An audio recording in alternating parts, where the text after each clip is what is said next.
사랑하는 성도 여러분, 우리가 믿음을 가지고 산다는 것은 우리의 삶에 늘 풍성함이 보장된다는 것일까요? 내가 예수를 믿기 때문에, 믿음을 가지고 있기 때문에 하는 일마다 잘 될 수 있습니까?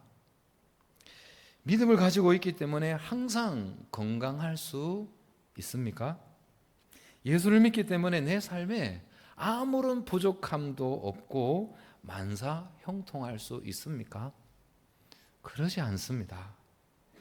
믿음으로 산다는 것은 오히려 내 계획대로 되지 않고, 그렇게 믿었던 사람들이 등을 돌리고, 그럼에도 불구하고 나에게는 늘 신실한 하나님 아버지가 계시다는 것, 그리고 그 하나님 아버지가 나를, 당신의 독생자를 십자가에 내어주실 만큼 사랑한다는 것.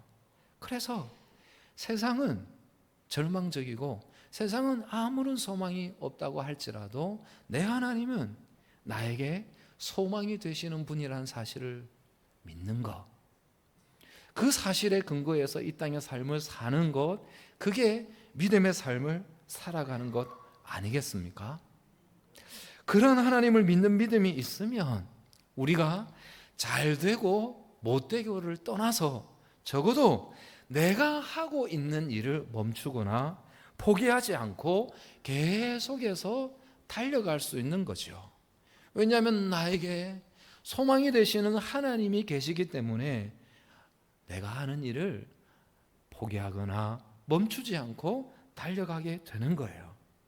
한 걸음 더 나아가 그 하나님을 믿고 있으면 내일을 알 수 없는 캄캄한 인생길을 걸어가더라도 나의 어두운 인생길을 밝게 비추어 주시는 주님이 계시고, 그 주님이 내 인생길을 인도하여 주시기에 그 길을 걸어가면 반드시 곧 오정세 교우가 고백한 것처럼 우리 인생의 동백이 피게 되는 그날이 오게 될 줄 믿습니다.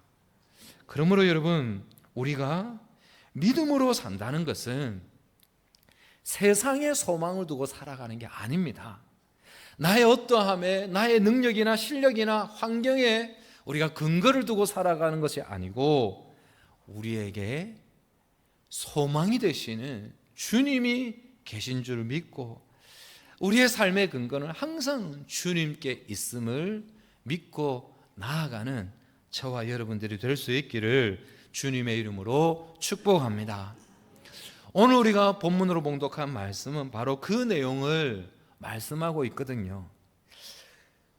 예레미야에게 소망이 되시는 하나님께서 계시다는 것, 그 역사적인 절망적인 상황 가운데서도 예레미야는 자신이 해야 할 일을 묵묵히 계속적으로 이어가고 있음을 오늘 본문의 말씀과 이어지는 말씀에서 말씀하고 있습니다.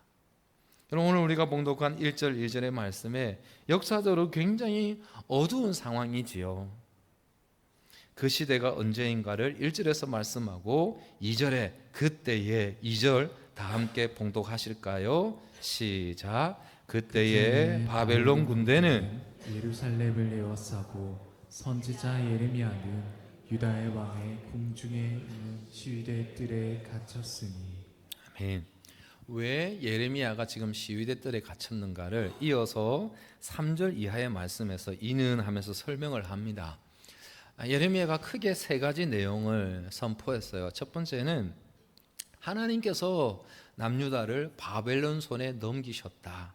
그래서 바벨론에 의해서 남유다는 망하게 된다. 그리고 시드기야는 포로로 끌려가게 될 것이다. 그러니 우리가 바벨론과 싸우려 하지 말고 그냥 항복하자. 하나님께서 이미 결정을 하셨으니까 그렇게 항복하고 하나님의 뜻을 받아들이자. 이 내용을 선포했거든요. 그러니까 시드기야 왕의 입장에서는 그 말은 곧 역적으로 몰아도 상관없는 정도의 말이잖아요. 그래서 예레미야를 그냥 둘 수는 없었던 겁니다. 그래서 예레미야를 잡아다가 시위대 뜰에 가둬놓은 거예요. 그러나 예레미야 입장에서는 하나님의 뜻은 정해졌고 하나님의 뜻은 이미 알고 있고, 그런데 시드기야가 하는 행동은, 외교 정책은 바벨론에 의해서 망하게 될 것인데 계속 당대의 전통 강국이었던 애굽을 계속 의지하고 있거든요. 그러니까 그 시드기야를 향하여서 그러면 안 된다고 바벨론에 항복하는 것이 가장 좋은 대안이라고 선포했던 것입니다. 이런 상황에 예레미야에게 하나님께서 예레미야 입장에서는 정말 받아들이기 힘든 말씀을 또 하십니다. 뭐라고 말씀하시는가 하면, 너의 친척 중 하나멜이라는 사람이 있는데 그가 가지고 있는, 소유하고 있는 밭을 사라, 그렇게 말씀하세요. 여러분 한번 생각해 보십시다. 하나님께서 이미 예레미야에게 바벨론에 의해 남유다가 망할 것이라고 말씀하셨어요. 나라가 망합니다. 전쟁에 의해서 망하게 돼요. 그러면 많은 사람들이 죽게 될 것이고, 운 좋게 살아남은 사람들은 또 포로로 끌려가게 될 것입니다. 어쩌면 자기도 포로로 끌려갈지도 모릅니다. 그런 판국에 땅을 산다는 것이 상식적입니까? 비상식적이죠. 바벨론과의 전쟁에서 이긴다면, 전쟁에서 승리한다면 땅을 사는 것, 밭을 사는 것은 뭐 나름 의미가 있죠. 근데 분명히 하나님께서 바벨론에 의해 망한다고 말씀하셨어요. 나라를 잃게 되면 땅을 산들, 그게 무슨 의미가 있겠습니까? 아무 생각이 없는 사람이야 나라가 곧 망하는데 땅을 사겠지요. 하지만 예레미야는 나라가 망한다는 것 알고 있습니다. 그리고 그 사실을 믿고 있습니다.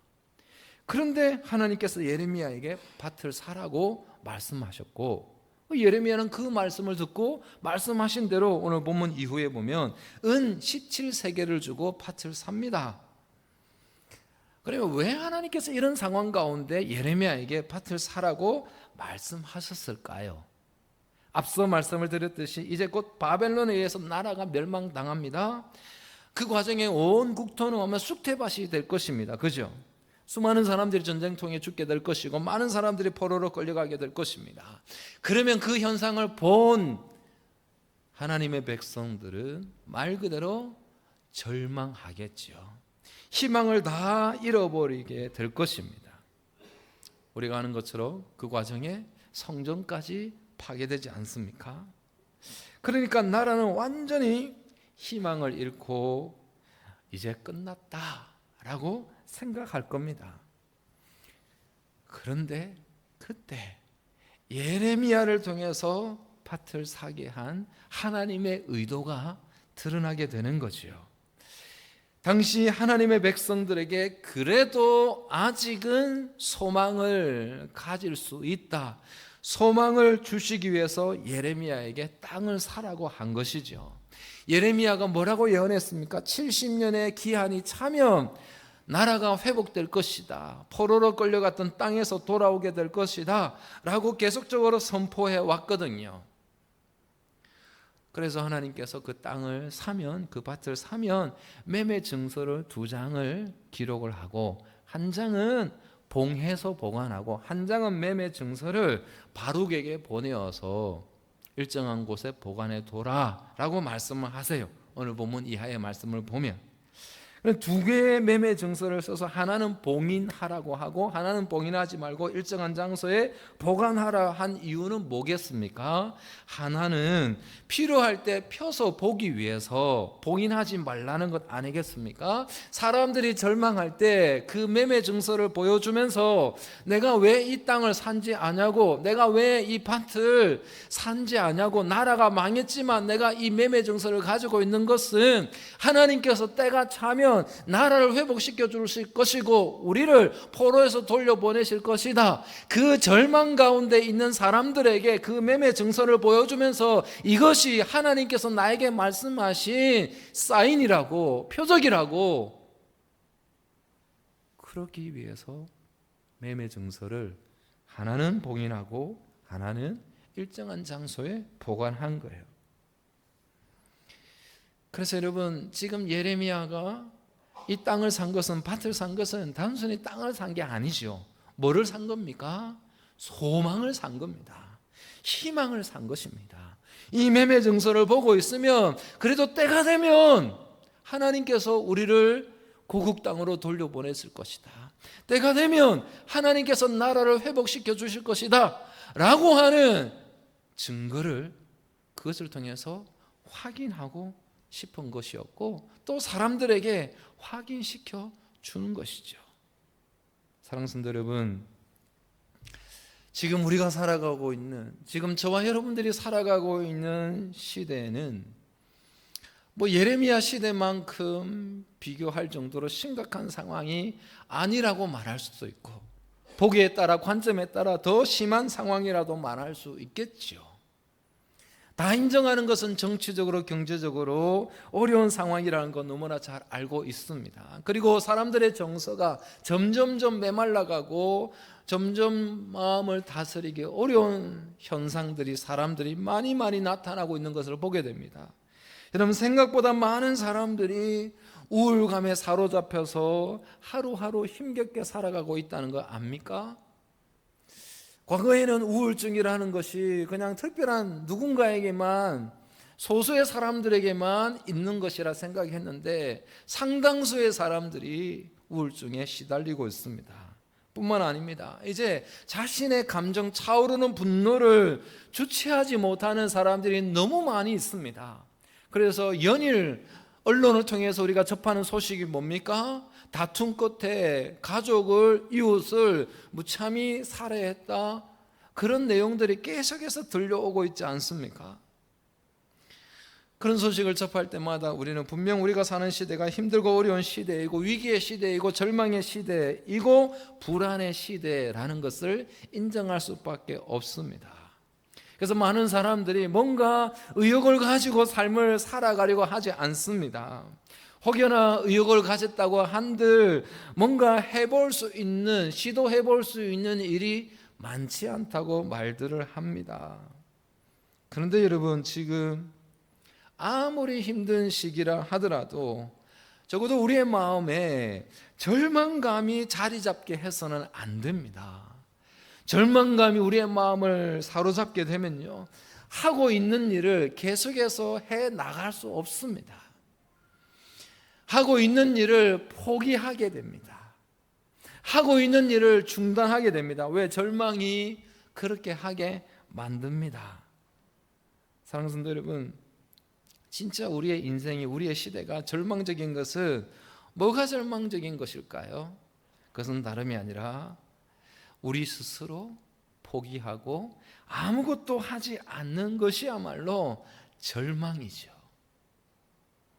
여러분, 희망은 그냥 찾아오는 것이 아닙니다. 우리가 무언가를 간절히 바랄 때 희망은 어느 날 우리의 삶 가운데 찾아옵니다. 배우 오정세가 수상소감에서 고백하는 것처럼 그냥 계속해서 그 일을 하다 보면 우리 인생의 동백이 올 때가 있다고 말하지 않습니까? 여러분, 우리가 이 땅의 삶을 살아가는 동안 해야 할 일, 하기 싫어도 힘겨워도 감당해야 하는 일들이 있지 않습니까? 그것을 우리는 하나님께서 우리들에게 주신 사명이라고 말을 합니다. 이런 그 일을 계속해서 감당해 나가려 할 때 절망감이 밀려오면 그 일을 중단하게 되고 포기하게 되고 멈추게 됩니다. 사랑하는 성도 여러분, 분명 우리가 살아가는 시대는 어려운 시대임은 틀림이 없습니다. 그러나 우리가 소망을 가질 수 있는 것은, 희망을 포기하지 않을 수 있는 것은, 우리가 고백하는 것처럼 우리의 소망은 이 땅에 있지 않고 우리의 삶에, 또 상황에, 우리의 능력에 근거하지 않고 우리의 소망은 하나님께 있기 때문에 우리의 시대적 상황이 어떠하든지 상관없이 우리는 소망을 가지게 되는 것입니다. 사랑하는 성도 여러분, 희망이라는 이 말이 재밌습니다. 이번에 설교를 준비하면서 희망이라는 한자를 찾아보니까요, 바랄희, 바랄망이라는 한자를 쓰더라고요. 말 그대로 희망은 바라고 바라는 것입니다. 그리고 또 이렇게 해석하는 사람이 있습니다. 드물고 희귀하게 절망하지 않는 것, 그게 희망이다. 그렇게 말을 하는 사람이 있습니다. 이게 당연히 절망해서 낙심해서 포기할 만한데 끝까지 희망을 가지는 사람 그 자체가 평범하지 않다는, 쉽지 않다는, 희귀하다는 거예요. 희망이라는 게 그렇게 해석을 할 수 있답니다. 여러분, 세상은 희망을 가지는 것이 쉽지 않다고 말을 합니다. 그러나 우리는 우리의 소망이 하나님께 있기 때문에 우리의 소망이 하나님께로 향할 때는 그게 희귀한 것이 아닙니다. 너무나 당연한 것이고 상식적인 것이고 하나님께 소망을 두는 것이야말로 가장 안전하고도 완전한 삶을 살아가게 되는 줄 믿습니다. 사랑하는 성도 여러분, 우리가 가지는 소망의 근거는 절대 나 자신에게 있는 것이 아니죠. 우리의 소망은 하나님께 있습니다. 그 사실을 단 한순간도 잊지 않고 살아가면 우리는 소망을 잃지 않고 이 땅의 삶을 살아가게 되는 것이죠. 그래서 시인도 다음과 같이 노래했습니다. 시편 42편입니다. 함께 선포하겠습니다. 시작. 내 영혼아 낙심하며 어찌하여 내 속에서 불안해하는가. 너는 하나님께 소망을 두라. 나는 그가 나타나 도우심으로 말미암아 내 하나님을 여전히 찬송하리로다. 아멘. 시인은 노래합니다. 불안할 때마다, 상황이 절망적일 때마다 소망을 하나님께 두라고 스스로에게 선언하고 있습니다. 그러면 하나님께서 필요한 때에 나타나서 그 하나님으로 말미암아 반드시 찬송하게 될 것이다. 그렇게 고백하고 있습니다. 사랑하는 성도 여러분, 저와 여러분들은 하나님의 백성입니다.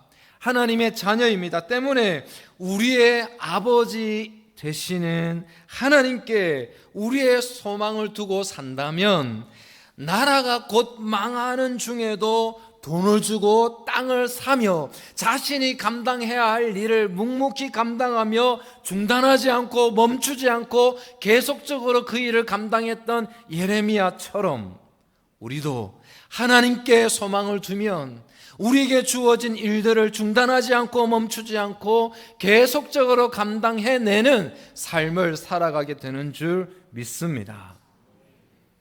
119 초청 주일이 다가오고 있는데요, 그 119 초청 주일이 다가올 때까지 전도하는 일을 멈추지 않고 계속해서 감당할 수 있는 근거는 하나님께 소망을 둘 때, 그 하나님을 바라며 나아가게 될 때 우리는 전도하는 일을 멈추지 않고 계속적으로 감당해 나가게 될 것입니다. 더 나아가 더욱 바라는 것은 저와 여러분들의 삶이 주님 앞에 서는 그날까지 하나님의 말씀을 가까이 하고 진리의 말씀을 늘 읽고 묵상하며 하나님을 찬양하고 우리의 기도에 귀를 기울이시고 응답하시는 하나님 앞에 기도하는 삶을 멈추지 않는, 중단하지 않는, 계속해서 이어가는 하나님의 백성들 다 될 수 있기를 주님의 이름으로 축복합니다. 그래서 그런 삶을 저와 여러분들이 살아내어서 우리 믿음의 후대들이 우리의 삶을 바라볼 때 우리 믿음의 선배들은 삶의 상황이 절망적인 중에서도 자신들에게 주어진 삶들을 계속적으로 살아내었다고, 감당했다고, 그래서 우리도 그분들의 삶을 본받아서 우리도 우리들이 살아가야 할 몫을 살아내겠노라고 결단하는 믿음의 유산을 상속받은 사람들이 계속해서 일어나서 우리 교회도 20년의 역사와 30년의 역사와 50년의 역사를 기록하게 될 때 언젠가 우리 교회가 이 지역을, 우리 교단을, 우리나라를 대표할 만한 그런 역사를 간직하는 하나님의 교회 세워갈 수 있기를 주님의 이름으로 축복합니다.